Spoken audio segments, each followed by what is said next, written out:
नमस्कार दोस्तों, tradition of students support educational channel में आप सभी का स्वागत है।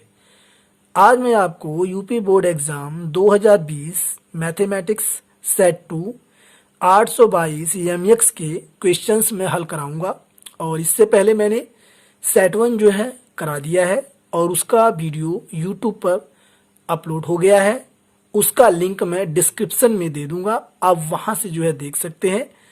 तो आइए चलते हैं और अपना जो है क्वेश्चन स्टार्ट करते हैं। तो पहला क्वेश्चन है पहले का किसी द्विघात बहुपद ax² plus b x plus c is equal to 0 जहां a is not equal to 0 के लिए संगत समीकरण y बराबर ax² plus b x plus c के ग्राफ का आकार होगा। तो यहाँ पर हमें एक द्विघात बहुपद दिया हुआ है और यहाँ पर एक संगत समीकरण यहाँ पर दिया हुआ है। तो यहाँ पर हमें जो है ग्राफ जब हम बनाएंगे तो उसका हमें आकार बताना है।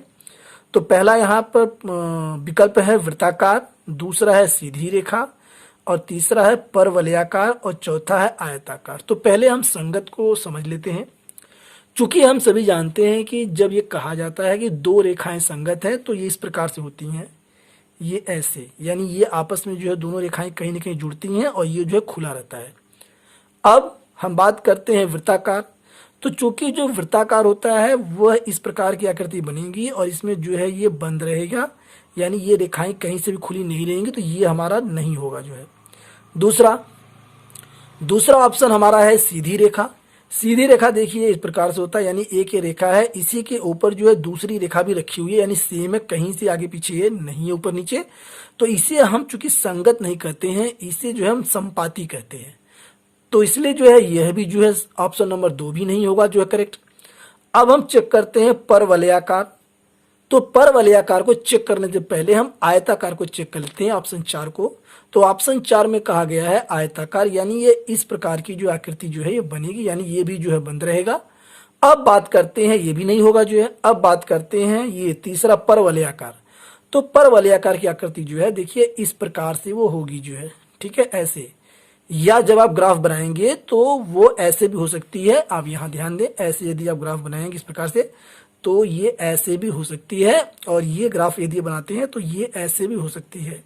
यानी कि कहीं ना कहीं जो है इनके जो ये सिरे हैं खुले रहेंगे। तो इसलिए जो है यह जो आकृति हमारी बनेगी वह जो है परवलयाकार बनेगी, और ये ऑप्शन नंबर 3 हमारा करेक्ट है। तो विकल्प हमारा आंसर में है, आंसर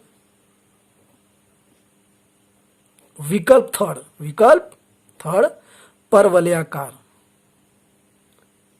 परवलयाकार ये हमारा करेक्ट आंसर है। और अब हम लेते हैं अगला क्वेश्चन। क्वेश्चन 1 का पार्ट ख, यदि 3 cot a is equal to 4 तो sec a का मान होगा। पहला ऑप्शन 3/4, दूसरा 5/4, तीसरा 2/3 और चौथा 3/2। तो इसमें देखिए सबसे पहले क्या करेंगे हम, ये 3 cot a is equal to 4 इसे हम लिख लेंगे, और यहां पर हो जाएगा cot a is equal to 4/3। 3 का हम तिर्य गुणा में यहां पर 4 के नीचे आ जाएगा बटे में, तो ये 4/3 हो जाएगा। चूंकि कॉट थीटा का सूत्र होता है आधार बटे लंब। तो यहां पर एक समकोण त्रिभुज हम बना लेंगे इस प्रकार जो है ऐसे, और यहां जो एंगल है वह ए है, तो ए यहां रख देंगे हम, बी और ये सी। इस प्रकार हमारा त्रिभुज जो है समकोण त्रिभुज एबीसी बन गया है। अब ये चूंकि ये कॉट होता है आधार बट्टे लंब, तो ये कॉट ए हमारा है 4/3, तो हमारा आधार है 4 और लंब है यहां पर 3, कर्ण हमें निकालना है। अब हम पाइथागोरस प्रमेय का प्रयोग करेंगे।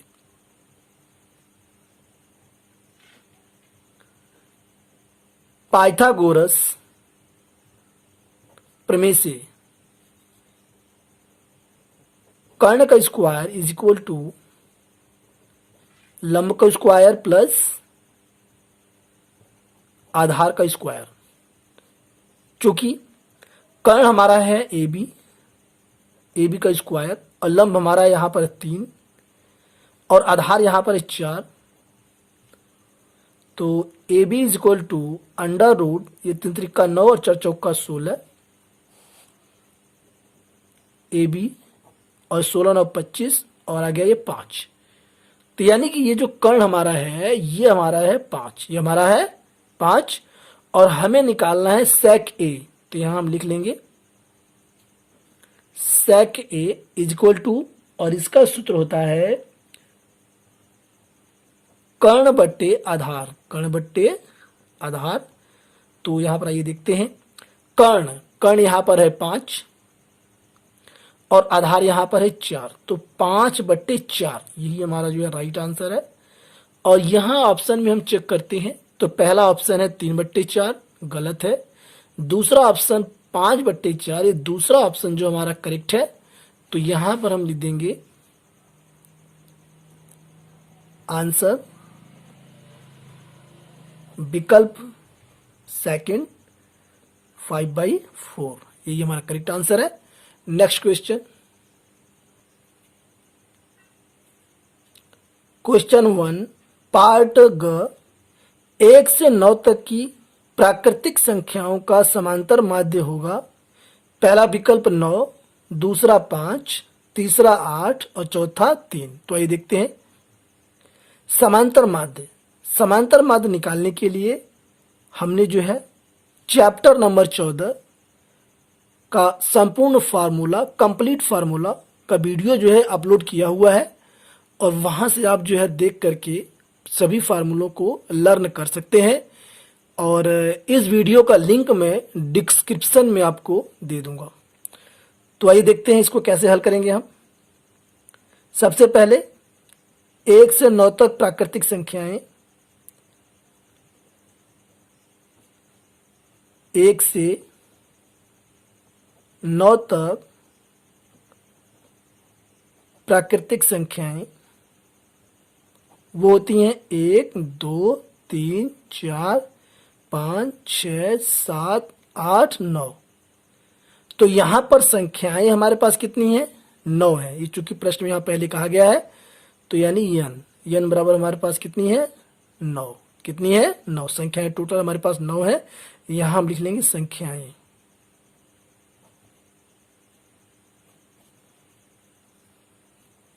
या इसे हम कह सकते हैं पदों की संख्या, यानी ये हमारे पद हैं, ये ठीक है, ये हमारे पद हैं यानी टर्म है।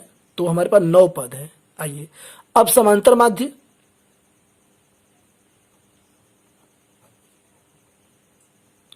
समांतर माध्य इसका सूत्र होता है पदों का योगफल, बहुत सिंपल सूत्र है, बटे पदों की संख्या। तो यहां पर हम पदों का योगफल कर लेंगे, इन सबको हम जोड़ लेंगे। 1 + 2 + 3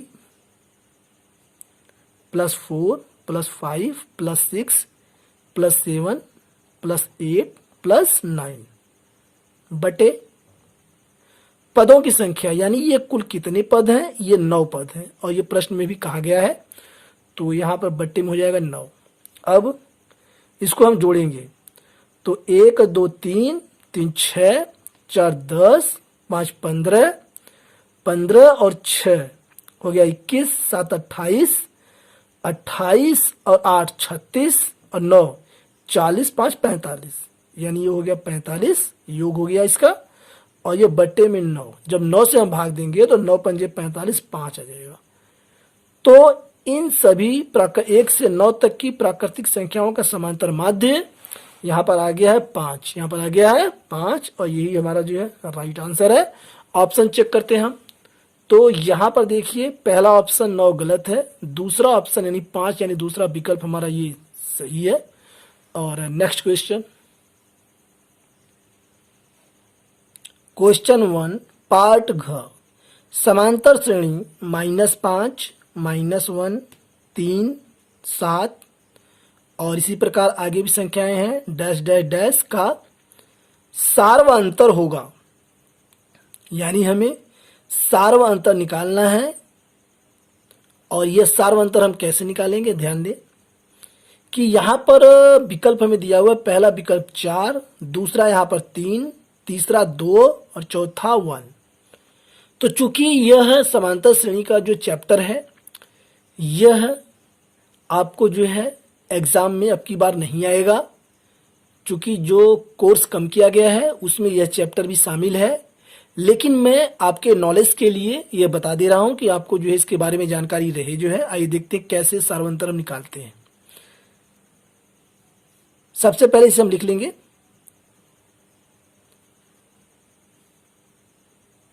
-5 -1 3 7 और ये डॉट डॉट डॉट। तो पहले इस श्रेणी को हम लिख लेंगे और लिखने के बाद देखिए ये पद होते हैं, ये पहला पद, ये दूसरा पद, ये तीसरा पद, ये चौथा पद। तो इन पदों को हम A1 A2 A3 A4 हम लिख सकते हैं। और सार्वंतर निकालने का फॉर्मूला क्या होता है, ध्यान दें, सार्वअंतर, जिसे हम कॉमन डिफरेंस भी कहते हैं। और इसे निकालने के लिए सूत्र होता है A2 - A1, यानी कि दूसरे पद में से पहला पद आपको घटाना है।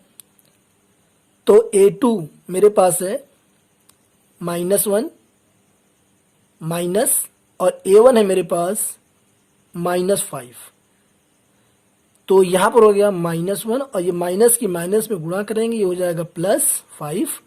और यहां पर हमारा आंसर आ गया 5 में से -1 जब घटेगा तो +4। तो ये हो गया कॉमन डिफरेंस। इसे आप ऐसे भी निकाल सकते हैं कि जैसे आप ये देखिए 3 में से जब आप ये 1 घटाएंगे, इसको देखिए यहां पर देखिए इन दोनों टर्म में भी चेक कर लेते हैं। पुनः सार्वंतर इज इक्वल टू 3 -1। तो यहां भी आपका आ गया 4। और इसी प्रकार 7 में से आप 3 घटाएंगे तब भी आएगा 4। एक बात आपको विशेष बताते चले कि सार्वअंतर दो पदों के बीच में प्रत्येक स्थान पर वो बराबर रहता है, वो कम ज्यादा नहीं रहता है। और इसका फार्मूला यही होता है। इस प्रकार इसका आंसर है 4। अब आप समझ गए इस बात को जो है। तो यहां पर पहला ऑप्शन हमारा है 4, यही हमारा जो राइट आंसर है। नेक्स्ट क्वेश्चन, क्वेश्चन 1 पार्ट अड़, पासे को एक बार फेंकने पर सम संख्या प्राप्त होने की प्रायिकता होगी। विकल्प नंबर 1 1/2, दूसरा विकल्प है 1/3, तीसरा 1/6, चौथा 5/6। तो सबसे पहले पासे को हम समझते हैं।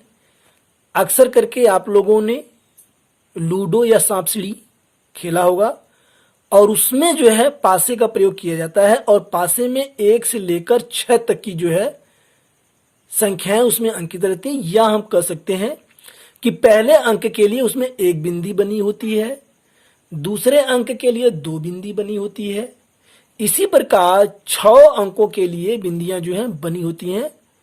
तो ये होता है हमारा पासा।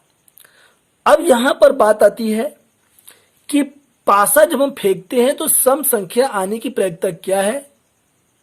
तो यहां पर देखिए सबसे पहले हमें यहां पर लिखना होगा आंसर, सभी संभव परिणामों की संख्या, सभी संभव परिणामों की संख्या। यानी कि जब आप पासा फेंकेंगे तो आप ये नहीं कह सकते हैं कि कौन सी संख्या आ सकती है। तो यहां पर जो सभी संख्याएं यानी 1 से लेकर 6 तक सबके जो है आने की संभावना समान है, इसलिए ये सभी जो है संभव परिणाम है। 1 2 3 4 5 और 6। तो ये हमारे हो गए कुल संभव परिणाम। अब अनुकूल परिणामों की संख्या,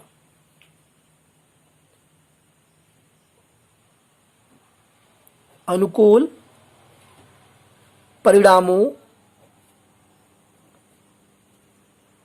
की संख्या, यानी कि हमें कौन सा परिणाम इसमें से चाहिए।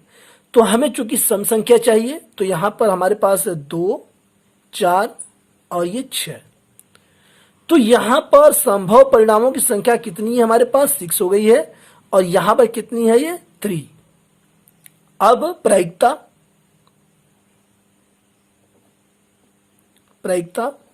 यहां ब्रैकेट में हम लिख देंगे सम संख्या प्राप्त होने की, यानी कि सम संख्या प्राप्त होने की प्रायिकता हम निकाल रहे हैं, इज इक्वल टू, ये हम लाइन खींच लेंगे बटे की, और यहां पर अनुकूल परिणामों की संख्या, ऊपर अंश में हम लिखेंगे अनुकूल परिणामों की संख्या बटे कुल संभव परिणामों